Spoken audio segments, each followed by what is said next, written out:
So welcome back everybody to Flyneau Reads 49 Hours by ScribeOfRhapsody. Today we're on Chapter 6, Hour 9 of 49. My name's Amanda. And I'm Chris. Let's get started. There was a measurable silence on the other end of the line. Cynthia, you're more resourceful than I realized. And you're more of an arsehole than I realized. Ignis shot back, then bit his lip. Really, had he just devolved to name-calling that easily? Not that the man didn't deserve it, being a traitor to the hearth and home he'd sworn to protect. Do you honestly believe I'd walk into the Empire's hands without a fight? To be honest, I believed an Imperial agent and 3 highly qualified mercenaries were capable of handling a child. Ignis scoffed at the mild irritation in the captain's voice. So you consider me a child? I do hope you realize that only adds to the despicableness of your character, as it means you are willing to, quote, torture and kill children. Drowdus chuckled. You've always been ahead over everybody else your age, Scotia. Cynthia, I called him Scotia again. The king couldn't resist giving his brightest new crown's guard the responsibility you craved so much. You knew the dangers of your job when you took your oath. You took an oath as well, Captain. Or did it mean so little to you that you'd forgotten? I've never forgotten my loyalties. They just aren't the same cause as yours. Ignis had another retort on the tip of his tongue, but the phone beeped in his ear, letting him know that the call had been ended. Ignis clicked his tongue, retiring the phone to the general dialing screen. The traitor wouldn't be able to run fast enough. Ignis tapped in Gladio's number, drumming the fingers on his left hand as he waited for him to pick up. He only had to wait midway through the second ring. Armacita here. Nope, Gladio's really deep, remember? Yep. Armacita here.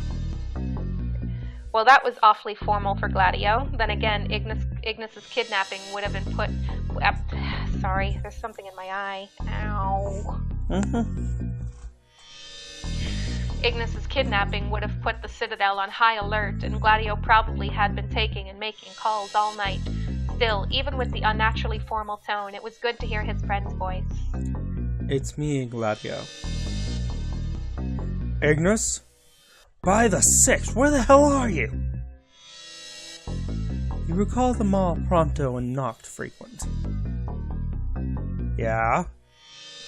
I'm there now. Hold on. Gladio rattled the address of the mall to someone in the background. Okay, they're rerouting... One second. Okay, they're rerouting the glaives there. What are they going to be up against? Sorry. 4 hostiles total. 3 mercenaries and an Imperial by the name of Loki. I managed to incapacitate 2 of the mercenaries when I made for my escape, but I can't guarantee they'll be unconscious for much longer. Biggs would likely be out for a while due to how hard Ignis had hit him, but he wasn't sure about Wedge. His arms had been shaky and uncooperative because he'd been thinking about the men in the garage that he'd killed. Ignis closed his eyes. Breathe. It had to be done. They'd have brought an end to Lucius if they could have. They were... Got it. Sorry, again with those improper question marks. I'm trying to fix them, but my formatting thing hates me. Gladio's voice brought him back to the present. Focus. Good. The glaive knew more of what they were up against, but Loki and Aranea weren't their true concern. Drowdus was, their own leader. Gladio, listen to me very carefully. I need you to take what I say directly to the king. No one else, understand? It was very possible that Drowdus wasn't the only agent the Empire had within the Lucian's ranks. Yeah, I got you. What is it? Sorry, I said that wrong. Yeah, I got you. What is it? Boop, boop, boop.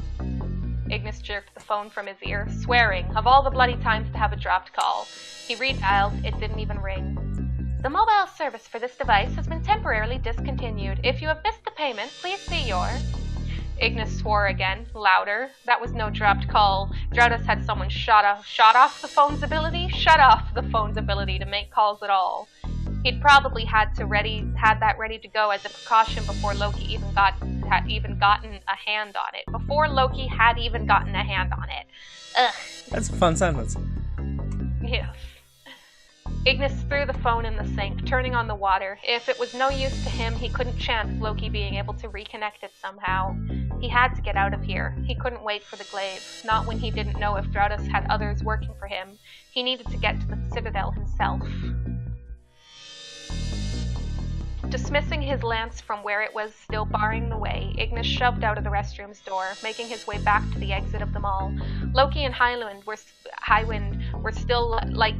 likely still searching for him. God damn it, I hate it when I mix up the order of words. Better than when I start adding words. Yeah. But hopefully they wouldn't still be looking in this area. Oi! Damn it! Ignis bolted out the door as soon as Big's voice reached his ears. How? A blow that hard should have kept him unconscious for hours, unless Highwind had thrown a potion on him, which she very well might have. Ignis threw all of his energy into running as he tore across the pavement outside. Him against one man, he was fairly confident he could take Biggs on in a direct fight, but fighting meant more time in the area, more of a chance of Highwind and Loki hearing the commotion and finding him there once more. But he couldn't chance that. He had to keep moving. But could he outrun Biggs? He didn't know the man's usual level of exercise, but he had to try. Ignis fell into a roll. Sorry. Was that loud? Let me put it this way. It's sending vibrations up my spine. Oh, gosh. I'm sorry. It's okay. Ignis fell into a roll, elbow bashing harshly into the road as he narrowly avoided the squealing blur of silver that had nearly slammed into him. Ignis blinked, mind reeling. His elbow ached from the force of the impact with the asphalt. A car. He'd nearly been hit by a car. Astrals. His failure to pay attention could have been the end of him right then. Ignis clutched his elbow as he rose on wobbly legs. He heard a car door open. "Six, son, are you okay?" A man, late 20s by the look of him, had gotten out of the passenger's side and was running towards him. A woman, presumably his wife, remained on the driver's seat but lowered her window. "Is he hurt?" There was also a young child in the back seat. I'm fine. Ignis dismissed. How far behind him was Biggs? "Your arm looks hurt. Your arm looks hurt. Yeah. I can't. Your arm looks hurt. Here, let me take a look. We should get you to a hospital." The man reached out, but Ignis pulled away. Ignis looked him directly in the eye. "Sir, I need you to listen to me. I'm a member of Prince Noctis's crown guard. I have at least 3 hostiles with Imperial connection pursuing me at the moment, and I need to reach the Citadel. Can you aid me?" For a second, the man stared at him uncomprehendingly. Then, "Yeah, get in the car. We'll take you." Ignis heaved out a sigh. I love when people stutter, because I stutter naturally, so I'm like, hey, a stutter, I can do this. Thank you. The man put an arm on his shoulder, guiding him around to the back seat door on the passenger's side. Well, I wouldn't be much of a loyal Lucian citizen if I turned you down. He hoped that he opened the sliding door for Ignis. He hoped the sliding door for Ignis. "Hun?" The woman nodded. "Citadel, got it." The man stepped out of Ignis's way, leaving him room to get in the car. He gave Ignis a grin. "Always been a fan of King Regis." Ignis gave a weak chuckle, returning the smile. "After this, I'll do my best to give you a personal meet and greet." So much for that. Yeah. Please don't shot through the heart just start popping into my head. Da, da, da, da, da, da, na, na, na, na, na. Na na na. Probably, I don't know the lyrics, I just know the tune. Probably not the most appropriate moment for that to pop into my head, but fair enough. Yeah. And then red splashed across the lens of his glasses, the fresh scent of blood wafting into his nostrils. Somewhere in the back of his mind, English. God damn it, Ignis's name! Ignis registered there had been a gunshot. But all he could hear was now was the screaming of the man's wife and child as the body hit the ground. Let the body hit the floor. Okay, wait. The thing is, whenever you say English instead of Ignis, I keep thinking Johnny English. Oh gosh. Two completely different personality types. What I hate is we're supposed to be taking this seriously, but we keep thinking of music. Super serious moment. Let's all dance. Yeah. Ignis blinked, shock stilling him. Thick, warm blood slid down his face, the characteristic iron tang in his mouth as well. What the hell did you do? Highwind's fierce tone had Ignis snapping his gaze to the source of the shot. Loki, he'd just... You bloody maniac! Ignis sank to his knees, frantically searching the man to see where he'd been hit. Too late. It was too late. The shot had been instantly fatal. He was a civilian! Loki marched forward, gun still raised and pointed at the woman now. Ignis stepped between them. No, he'd die before he let this monster murder that woman and her child. Loki turned his gun on Ignis, but glared at the woman. And now for the fun line, where this line, we're not sure if it's Loki or Ignis speaking, and we chose to believe it was Ignis because Loki wouldn't actually care about the woman and child. So, Ignis, speak. He cares so far as, oh my god, witnesses, I have to kill them. Yeah. Unless you want your child to become an orphan today, drive now. Yeah, you startled me. That was kind of the point. Hate you. Love you. Hiss. The woman jumped, hands shaking so badly that she was barely able to do as he said. Ignis glared at Loki with all the rage within him as the car sped off. Had he not been so furious, Ignis likely would have thrown up.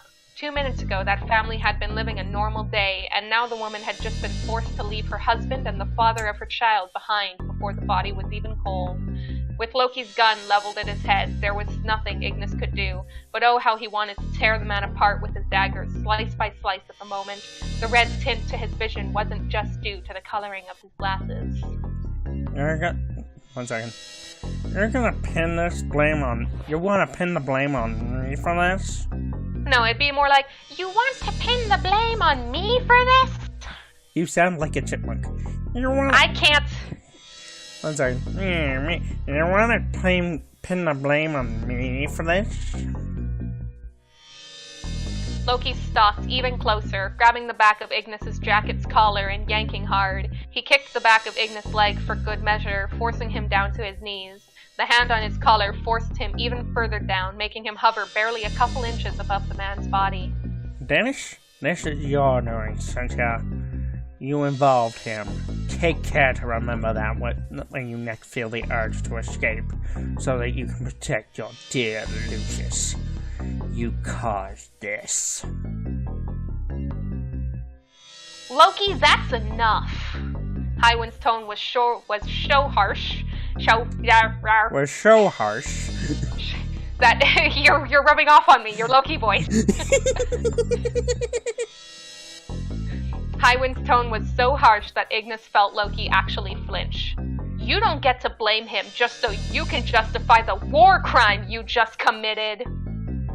Use your words with care, Highwind. Loki hissed. Or what? You don't have a phone anymore to rat me out to your man in the glaive. Well then, I'm fortunate that I informed him ahead of time that you might try and sabotage the mission. Loki's tone was low and threatening. Should our objective fail to be reached, you will find yourself and your men dead, whether it be by the Lucius Glaive or the Imperial firing squad. Highwind's tone matched his. You're dancing around a very dangerous line here, Loki. I'll take my chances. Ignis's arm was yanked behind him as he was dragged back to his feet. Get up. I have no doubt the glaive will be here any moment. We collect your men and we move. All Ignis caught of Highwind's face was a fleeting glance, but it was enough. She was furious, absolutely ready to split Loki's throat herself if she could. And Biggs was standing in the background, his expression, the very definition of horror. Trapped. They were all trapped under Loki's thumb, all under Drautus' thumb. Ignis cast a lingering look at the body on the ground. He would not see this injustice go unpunished. Loki and Drautus would pay. This was their fault, not his. But even knowing that, he couldn't shake the guilt clogging his throat. Even though he didn't fire the shot, Ignis should have known better than to involve that family. It was his job to protect Lucian's. But no, he couldn't dwell on this. Dwelling would help nothing and no one. He needed to focus on what lay ahead. Blood dripped from his face as he was hauled away and he scrunched his eyes shut. Breathe in, breathe out. He needed to focus. Breathe in, breathe out. He needed breathe in, breathe out. He breathe in, breathe out. Astrals, what had he done? And dun dun dun! He's literally got a man's blood on his hands now. Yep. And Loki's continued to be a piece of garbage. He is poop. Yes, that's why we've colored him poop.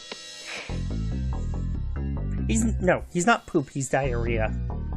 Yup. You can't get rid of it fast enough. And you only get it when something bad has happened. Exactly. And it's a pain in the ass till it's gone.